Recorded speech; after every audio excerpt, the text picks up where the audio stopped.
हरे कृष्णा। राधे राधे।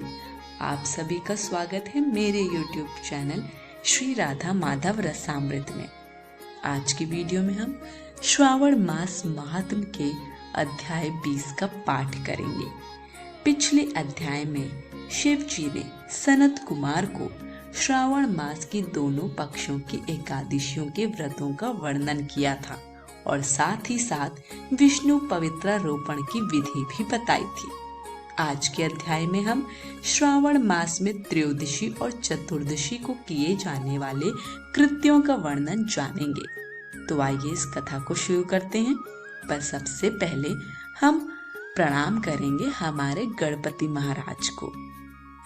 मंगलकारी देव तुम मंगल करो गणेश, जगवंदन तुम्हारे करें काटो सबका क्लेश।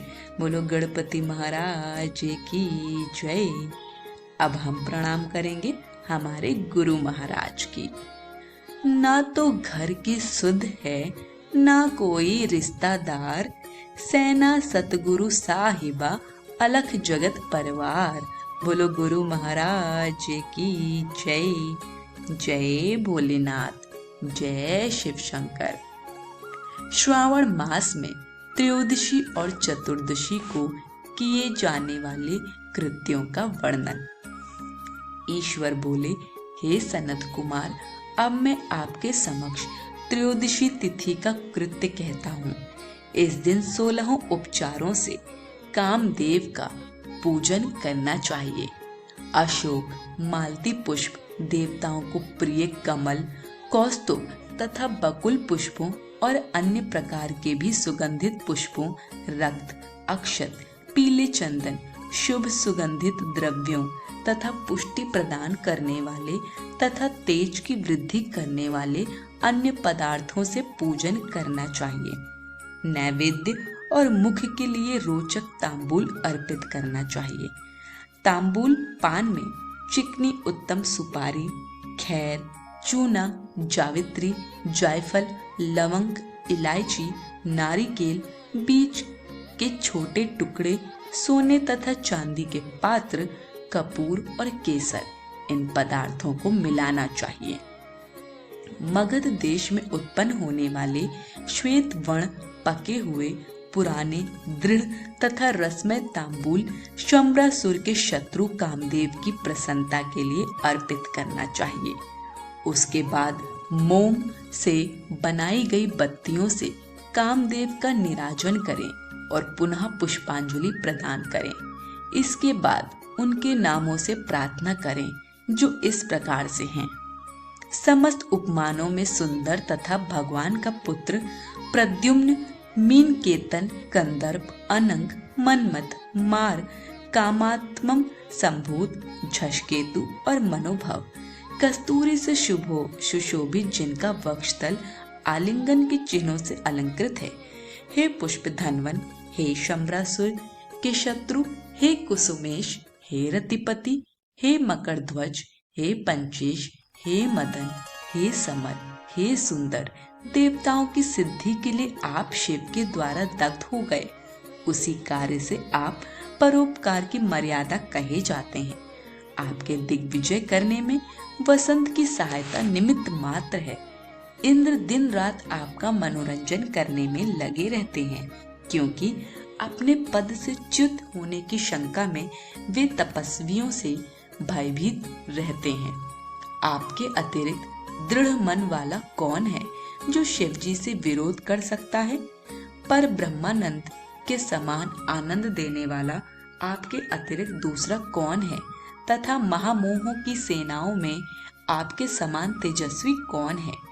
अनिरुद्ध के स्वामी और मलयगिरी पर उत्पन्न चंदन तथा अगरू से सुवासित विग्रह वाले जो देवेश कृष्ण पुत्र हैं, वह आप ही हैं। हे शरतकालीन चंद्रमा के उत्तम मित्र, हे जगत की सृष्टि के कारण जगत पर विजय के समय दक्षिण दिशा तथा पनवन देव आपके सहायक थे। हे नाथ, आपका अस्त्र महान, निष्फल न होने वाला, अत्यंत दूर तक जाने वाला, मर्म स्थल का छेदन करने वाला, करुणा शून्य तथा प्रतिकार रहित है। सुना गया है कि वह अत्यंत कोमल होते हुए भी महान क्षोभ करने वाला और अपने तुल्य पदार्थ को भी दर्शन मात्र से ही शुभित करने वाला है। जगत पर विजय करने में सहायक होने से प्रवृत्ति ही आपका मुख्य अलंकार है। हे विभु, आपने सभी श्रेष्ठ देवताओं को उपहास के योग्य बना दिया, क्योंकि ब्रह्मा जी अपनी पुत्री में कामासक्त हो गए, विष्णु जी वृंदा में अनुरक्त कहे गए हैं और शिव जी पर स्त्री के कारण अस्पृश्य हो गए। हे मानत, यह वर्णन मैंने मुख्य रूप से किया है, अधिक कहने से क्या लाभ। इस लोक में अपने वश में रहने वाले ब्राह्मण विरले हैं, अतः हे भगवान, इस की गई पूजा से आप प्रसन्न हो। श्रावण मास में शुक्ल पक्ष की त्रयोदशी तिथि के दिन पूजा करके कामदेव प्रवृत्ति मार्ग के विषयासक्त व्यक्ति को अत्यधिक पराक्रम तथा शक्ति करते हैं और निवृत्ति मार्ग में संलग्न व्यक्ति से अपने विकार को हर लेते हैं। श्रावण मास में शुक्ल पक्ष की त्रयोदशी तिथि में अपनी पूजा के द्वारा संतुष्ट होकर ये कामदेव सकाम पुरुष को अनेक प्रकार के अलंकारों से भूषित तथा मनोरम स्त्रियां प्रदान करते हैं और दीर्घजीवी गुणों से संपन्न सुख देने वाले तथा श्रेष्ठ वंश परंपरा वाले अनेक पुत्र देते हैं। हे मानत, त्रयोदशी तिथि का जो शुभ कृत्य है उसे मैंने कह दिया।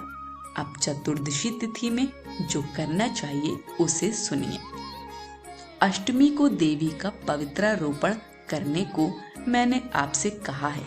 वह यदि उस दिन ना किया गया हो तो चतुर्दशी के दिन पवित्रक धारण कराएं। चतुर्दशी तिथि को त्रिनेत्र शिव को पवित्रक अर्पण करना चाहिए।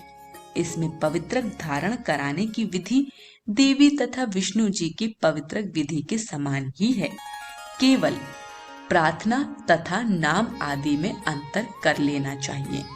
शैव, आगम तथा जाबाल आदि ग्रंथों में इसकी जो विधि है उसी को मैंने कहा है। विकल्प से इसमें जो कुछ विशेष है उसे मैं आपको बताता हूँ। 11 अथवा 48 अथवा 50 तारों का समान ग्रंथि तथा समान अंतराल वाला पवित्रक बनाना चाहिए। पवित्रक 12 अंगुल प्रमाण के, 8 अंगुल प्रमाण के, 4 अंगुल प्रमाण के अथवा पूजित शिवलिंग के विस्तार के प्रभाव वाले बनाकर शिव जी की प्रसन्नता के लिए अर्पण कर देने चाहिए। विधि पहले बताई गई है, फल आदि पहले कहे जा चुके हैं। जो इस व्रत को करता है वह कैलाश लोक प्राप्त करता है। हे वत्स, मैंने यह सब आपसे कह दिया, अब आप और क्या सुनना चाहते हैं।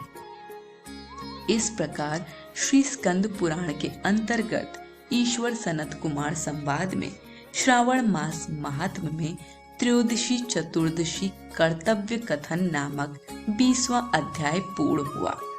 आज की वीडियो यहीं समाप्त होती है। वीडियो पसंद आई हो तो कमेंट बॉक्स में हमें अपना फीडबैक जरूर दीजिए। वीडियो को लाइक शेयर करें और चैनल को सब्सक्राइब करें। सभी को हरे कृष्ण, राधे राधे, हरे हरे महादेव।